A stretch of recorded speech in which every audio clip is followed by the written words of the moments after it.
हो जाएंगी। तो मॉनसून के स्किन केयर में भी सबको पता है कि पहला स्टेप फेस वॉश होता है। रॉन्ग, क्योंकि मैंने आपको बताया था कि मैंने रिसेंटली फेस वॉश से पहले एक और प्रोडक्ट कभी कभी यूज करना शुरू किया है जिससे कि आपके फेस की क्लीनिंग बेटर होती है, और वो प्रोडक्ट है एक माइसेलर वाटर। यार मैं आपको पिछले स्किन केयर वीडियो में ऑलरेडी बता चुका हूं कि डबल क्लेंजिंग क्यों इंपॉर्टेंट है स्किन की, क्योंकि स्किन पे कुछ ऐसी ऑयल सॉल्युबल इंप्योरिटीज होती हैं और वाटर सॉल्युबल इंप्योरिटीज होती हैं।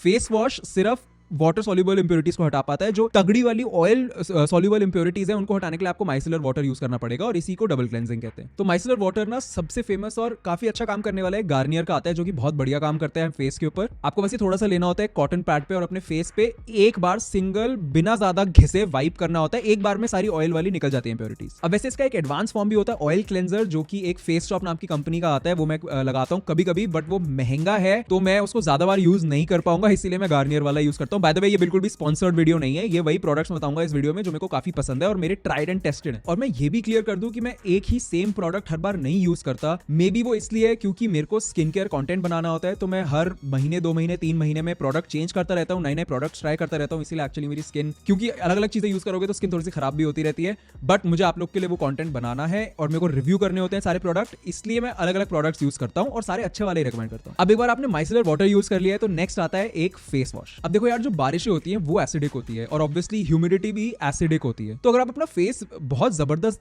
तरीके से बार बार धोगे मॉनसून सीजन में तो आपकी स्किन का पीएच गिरता ही रहेगा। तो उससे अच्छा आप ये समझो कि मॉनसून में अगर आप फेस ज्यादा बार धोना चाहते हो, मे बी बहुत बार पसीना आ गया, बहुत बार ह्यूमिडिटी चढ़ गई, तो आप एक माइल्ड क्लेंजर यूज करो। फेस वॉश मत यूज करो, फेस क्लेंजर यूज करो। लेकिन अगर आप जनरली मॉनसून में भी अंदर ही बैठते हो, ज्यादा बाहर गर्मी में नहीं निकलते, तो आप डेफिनेटली एक फेस वॉश यूज कर सकते हो अगर आप ज्यादा बार नहीं यूज कर रहे हो उसको। अब अगर आपको अच्छी क्वालिटी का फेस वॉश अफोर्डेबल वाला लेना है तो एक केमिस्ट एट प्ले का ब्राइटनिंग वाला फेस वॉश आता है, वो आप यूज कर सकते हो, बढ़िया काम करेगा। लेकिन अगर आपको फेस क्लेंजर लेना है तो उन्हीं का एक हाइड्रेटिंग क्लेंजर आता है, वो ब्लू वाला जो पैकेट होता है उसको यूज कर सकते हो। पैकेट, ट्यूब कहते हैं ना उसको, क्या कहते हैं उसको? और एक और इंपॉर्टेंट टिप, आपका फेस की स्किन बहुत सेंसिटिव होती है मॉनसून में, प्लीज अपना फेस वॉश करने के बाद घिसना मत, टॉवल से आराम से डैब करना। By the way quick update, मेरा जो मॉर्निंग रूटीन चल रहा है उसमें मैंने कोलेजन लेना भी शुरू किया है, मैंने आपको बताया था। तो 2 हफ्ते इसको रेगुलरली लेने के बाद मेरी स्किन की अभी की कंडीशन कुछ ऐसी है, मुझे कोई क्रेजी रिजल्ट्स अभी तक नहीं दिखे हैं, बट मुझे पता है कि इसके रिजल्ट्स आने में टाइम लगता है। बस अभी बेसिक टैनिंग ही हटी है मेरी, जो कि मोस्टली इसलिए है क्योंकि मेरे को स्वीडन से वापस आए हुए काफी टाइम हो चुका है। बाकी पिछली बार कुछ कॉमेंट्स आए थे कि भाई ये तो नॉन वेज होता है, हम कैसे ले, हम तो प्योर वेज है। उनके लिए एक वेज वेरिएंट भी आता है इसका, तो आप वो ले सकते हो डेफिनेटली। मैं लिंक नीचे डिस्क्रिप्शन में डाल दूंगा, मेरा कूपन कोड जरूर यूज कर लेना डिस्काउंट के लिए। अब नेक्स्ट स्टेप काफी ऑप्शनल है और वो है एक टोनर। यार मॉनसून में अगर आपको लगता है आपकी स्किन का पीएच बहुत ज्यादा डिस्टर्ब हो रहा है, आपको बहुत ज्यादा एक्ने हो रहा है, बहुत ज्यादा सेंसिटिविटी और इरिटेशन हो रही है, तो आप डेफिनेटली एक टोनर यूज कर सकते हो जिससे आपका पीएच बैलेंस हो जाए। अब इसका सबसे सस्ता और इजी ऑप्शन है रोज वाटर। या फिर अगर आप थोड़े से और पैसे इन्वेस्ट करना चाहते हो और एक ऐसा टोनर चाहते हो जिसमें एंटी इन्फ्लेमेटरी प्रॉपर्टीज भी हो, मतलब कि जो रेडनेस हो जाती है मॉनसून में स्किन पे वो भी थम जाए, तो आप उससे रिलेटेड यूज कर सकते हो। बाय द वे सारे प्रोडक्ट्स के लिंक्स नीचे डिस्क्रिप्शन में होंगे। बट अगर आप एक्चुअली टोनर स्किप करना चाहते हो ना, कर दो स्किप अगर उतनी बजट नहीं है तो। लेकिन नेक्स्ट एक बड़ा इंपॉर्टेंट स्टेप है जो कि है आपका केमिकल, जो कि है एक स्किन केयर एक्टिव यूज करना आपको। अब स्किन केयर एक्टिव का मतलब है एक ऐसा केमिकल जो कि एक स्पेसिफिक प्रॉब्लम से लड़ने के लिए बना है, और मैं पहले भी स्किन केयर के वीडियोस में बता चुका हूं कि इसका बेस्ट फॉर्म होता है सीरम यूज करना। क्योंकि मुझे पर्सनली ऐसा लगता है कि ये बड़ी मॉड्यूलर चीज है कि मैं अलग अलग सीरम्स लेके रख सकता हूं, और जब मेरे को जो प्रॉब्लम हो रही है स्किन में उस महीने या उन 2 महीने में वो यूज कर सकता हूं, और साथ ही मैं अपने जो ऑलरेडी एग्जिस्टिंग फेस वॉश या मॉइस्चराइजर है वो भी साथ में यूज कर पाऊंगा। तो बड़ा मुझे मॉड्यूलर लगता है वो कि मैं अपना स्किन केयर रूटीन कभी भी चेंज कर सकता हूं, बट ये सिर्फ पर्सनल प्रेफरेंस है। तो एनीवे मुझे लगता है मॉनसून में सबसे ज्यादा जरूरत लोगों को पड़ती है सैलिसिलिक एसिड या फिर AHA यूज करने की, क्योंकि फेस पे बहुत एक्ने प्रोन हो जाती है, मतलब कभी भी आपको एकदम से पिंपल हो सकता है मॉनसून में। अब सैलिसिलिक एसिड यहाँ पे क्या करती है कि आपका जो फेस पे जो ऑयल है वो कंट्रोल करती है, और बेसिकली मैंने पूरी साइंस समझाई हुई है इसकी एक अलग वीडियो में, आप देख सकते हो वीडियो, आपको पता चलेगा कि ये कैसे एक्ने होने से बचाती है। अब लेकिन बात ये है कि लास्ट ईयर मैंने सैलिसिलिक एसिड ही रेकमेंड किया था, और मैं मॉनसून में 1 महीने के लिए यूज करता हूँ सैलिसिलिक एसिड, और तभी मेरा फेस सही रहता है। लेकिन लास्ट ईयर मैंने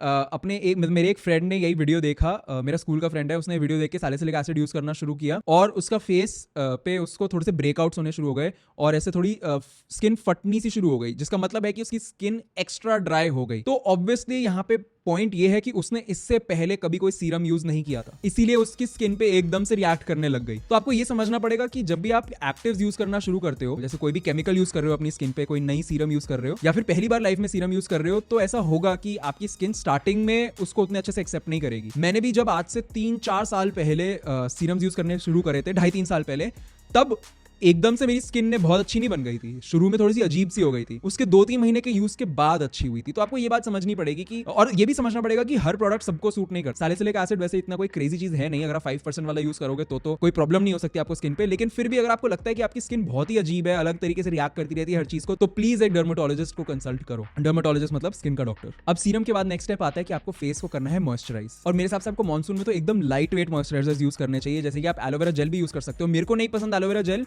क्योंकि इवन दो वो सबसे सस्ता मॉइस्चराइजर है, बट उसमें से बहुत बदबू आती है जो नेचुरल वाला होता है उसमें। मुझे वो चिप भी, उसकी टेक्सचर भी नहीं पसंद आता। तो एक और रिकमेंडेशन है कि एक लाइट वेट मॉइस्चराइजर आता है ऑयली स्किन वाला, केमिस्ट आर्ट प्ले का, वो बहुत शानदार है, मुझे उससे प्यार है, मैं उसके 2-3 खत्म कर चुका हूं। लेकिन मैं आपको इन मॉनसून का बताऊं तो मैं बिना किसी मॉइस्चराइजर के चल रहा हूं, क्योंकि मेरा मैक्सिमम डेज घर के अंदर ही जाते हैं, मैं बाहर निकलता भी नहीं हूं, तो मुझे लगता है मॉइस्चराइजर की उतनी जरूरत नहीं है। वैसे भी इतनी ह्यूमिडिटी है, तो मतलब मेरा फेस हाइड्रेटेड ही रहता है, और मैं वैसे भी सीरम यूज कर रहा हूं, नाइसिनामाइड और हाइलुरोनिक एसिड दोनों, तो मुझे मॉइस्चराइजर का उतना जरूरत नहीं लगता।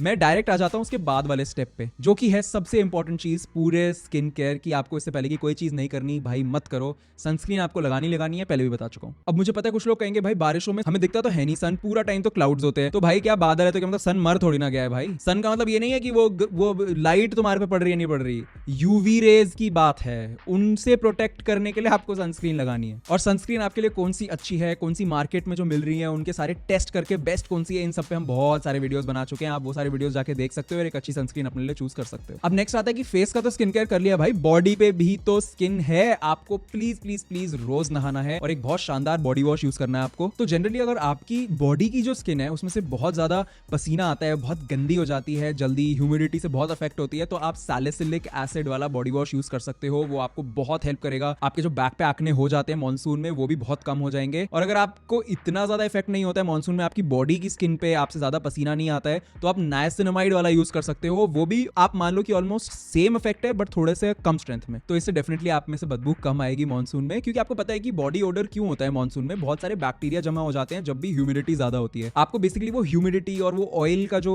इकट्ठा हो जाता है आपकी बॉडी पे, वही कम करके रखना है। बट बॉडी वॉश करने के बाद एक चीज आपको बिल्कुल भी नहीं भूलनी है कि आपको बॉडी को भी मॉइस्चराइज रखना है, क्योंकि बहुत लोग होते हैं इंक्लूडिंग मी जिनको इतनी ह्यूमिडिटी में भी फेस पूरा ऑयली हो जाएगा, लेकिन हाथ या पैर में या कोई ऐसे पैचेस होंगे स्किन के पूरी बॉडी में जो ड्राई रहेंगे एकदम, तो मेरे को वो वाली जगह मॉइस्चराइज करनी ही पड़ती है। उसके लिए आप कोई भी बॉडी मॉइस्चराइजर यूज कर सकते हो, बस इतना ध्यान रखना थोड़ा सा लाइट हो और ज्यादा तेल तेल सा भारी सा फील ना हो उसमें। मैं कुछ ऑब्वियसली नीचे लिंक कर दूंगा। और बॉडी की बदबू से ही हम नेक्स्ट पॉइंट पे आते हैं कि आपको मॉनसून में डियो आपका मतलब सबसे प्यार हो जाना चाहिए, आपको डियो से आपका लाइफ पार्टनर बन जाना चाहिए। तो इसमें सबसे इंपॉर्टेंट और गेम चेंजिंग प्रोडक्ट आता है एक अच्छा डियो रोल ऑन। मेरे पास ये केमिस्ट आर्ट प्ले वाला है। वैसे इस वीडियो में मैंने बहुत सारे केमिस्ट आर्ट प्ले के प्रोडक्ट्स रेकमेंड कर दिए हैं भाई, स्पॉन्सर्ड नहीं है, बस मेरा one of the most favourite brands है वो भाई। जब आप वो उनका डियो रोल ऑन यूज करोगे ना, नहाने के बाद अपनी अंडर आर्म्स पे लगाओगे तो इतनी शानदार मजे आ जाएंगे, पूरा दिन आपसे बदबू नहीं आएगी। और मैं आपको सच बताऊं तो मैं उसको अंडर आर्म्स के साथ साथ पूरी बॉडी पे भी लगा लेता हूँ। एंड अगर आप डियो रोल ऑन की जगह एक डियो स्प्रे भी यूज कर रहे हो, फॉर एग्जाम्पल आप खेलने वेलने गए, उसके बाद बहुत पसीना आ गया, वहां से निकले, अब आप डियो लगा के निकलना चाहते हो, तो एक बात बहुत ध्यान से याद रखना कि जब भी आप डियो लगा रहे हो अंडर आर्म्स में, तो पहले अंडर आर्म्स को साफ कर लेना, मतलब साफ मतलब सिर्फ एक कपड़े से घिस लेना, वहां का पसीना खींच के हटा देना, उसके बाद डियो लगाना, नहीं तो फायदा नहीं होगा डियो का। और मैं एक और चीज बताता हूँ, डियो लगाने की एक बहुत इंपॉर्टेंट जगह है जो लोग नहीं लगाते बट लगाना चाहिए, अपने पूरे पैर में भर भर के डियो लगा लिया करो। बहुत बड़ा हैक है पैर से बदबू ना लाने का, क्योंकि हमें पता है मानसून में पैर कितने गंदे होते रहते हैं, ह्यूमिड उठते रहते हैं और उनमें से बहुत बदबू आती है। और डियो जैसा ही एक प्रोडक्ट होता है जो कि ज्यादा लोग यूज नहीं करते और रेकमेंड भी नहीं करते, पता नहीं क्यों, जो कि है टैल्कम पाउडर। हाँ, जो बचपन में मम्मी पापा यूज करवाते थे ना पाउडर, वो यूज करना है,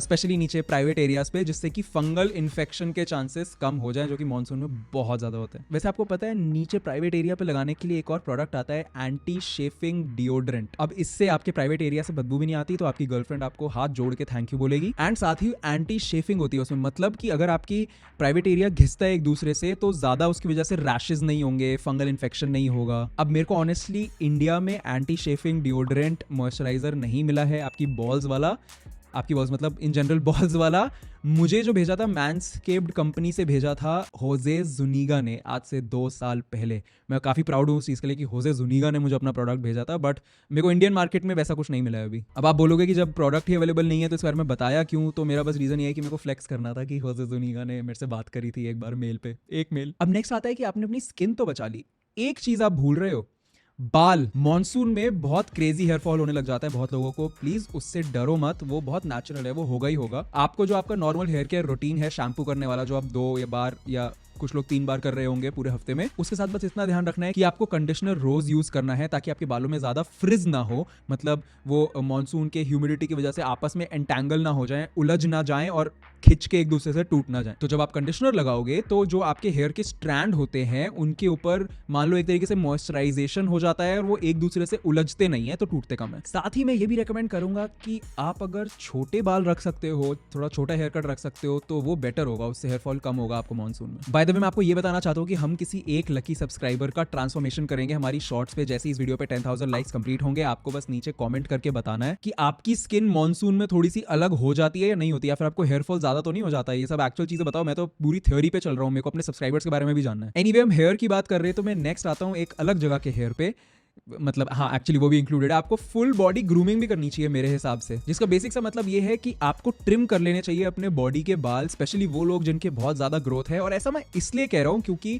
उससे आपका एक तो बॉडी का टेम्परेचर कम होगा, तो ऑब्वियसली आपको पसीना कम अफेक्ट करेगा, और साथ ही मॉनसून में ना शेफिंग बहुत होती है, मतलब आपस में रगड़ना बहुत होता है बॉडी पार्ट्स के आपस में, और साथ में बॉडी के स्किन और जो आप कपड़े पहनते हो उनमें, वो भी कम हो जाएगा अगर आप बाल कम कर लोगे तो, एंड जिसकी वजह से आपको रैशेस वगैरह के चांसेस भी कम हो जाएंगे। अब जिन लोगों को ये चीज थोड़ी फेमिनिन लगती है तो मैं आपको क्या बोलूं, आप लॉजिक नहीं समझ पा रहे हो, और जो लोग इसका लॉजिक समझते हैं, हमारे चैनल पे बहुत सारे वीडियोस है जो आपको समझाएंगे कि एग्जैक्टली कैसे आपको अपनी बॉडी के बाल हटाने चाहिए सबसे अच्छे तरीके से, वो आप जाके देख सकते हो। एंड नेक्स्ट जो है वो कोई टिप नहीं है, वो एक हैक है जो मैं उन लोगों को बताना चाहता हूं जो ये वीडियो पूरा देख चुके हैं, और वो बेसिकली एक प्रोडक्ट है, एक मैजिकल प्रोडक्ट है जिसके बारे में आपको बताना चाहता हूं। लेकिन आपको प्रॉमिस करना है कि आपको डेली बेसिस पे उस प्रोडक्ट को नहीं यूज करना है, क्योंकि डेली बेसिस पे यूज करेगा तो आपकी स्किन थोड़ी गलत तरीके से अफेक्ट हो सकती है। लेकिन कभी आप मान लो आपको किसी स्पेशल जगह जाना है, जैसे कि कोई डेट है या कोई प्रेजेंटेशन है, कोई बड़ी चीज है, कोई इवेंट है, तो आपको पता है कि मॉनसून में बहुत पसीना आता है, बहुत ऑयल आता है फेस से, तो एक प्रोडक्ट होता है जिसको कहते हैं नो सीबम पाउडर, जिससे आपका फेस का ऑयल टेम्पररीली कंट्रोल हो जाएगा। और ये बेसिकली वैसा ही है जैसे लड़कियां मेकअप लगाती है ना, ये लड़कों के लिए, जिससे कि आपके फेस पे कुछ लगा हुआ नहीं दिखेगा, लेकिन बस ये एक ऐसा पाउडर है जो कि आपके ऑयल के ग्लैंड्स को स्टॉप कर देगा, तो आपके फेस से ऑयल ही नहीं निकलेगा। लेकिन हर बार नहीं यूज करना है, ये सिर्फ एक हैक है, सिर्फ स्पेशल ओकेजन्स के लिए याद रखना है। इसको भी मैं नीचे डिस्क्रिप्शन में लिंक कर दूंगा। एंड दैट्स इट, ज्यादा टेंशन मत लेना, बारिशें एंजॉय करने के लिए होती हैं, look your best, feel your best and be your best. तो उस बारिश के पानी को आपको एक ग्लास की बोतल में कलेक्ट करना है, और उस ग्लास की बोतल को ढक्कन खोल के, याद रखिएगा ढक्कन खोल के अपनी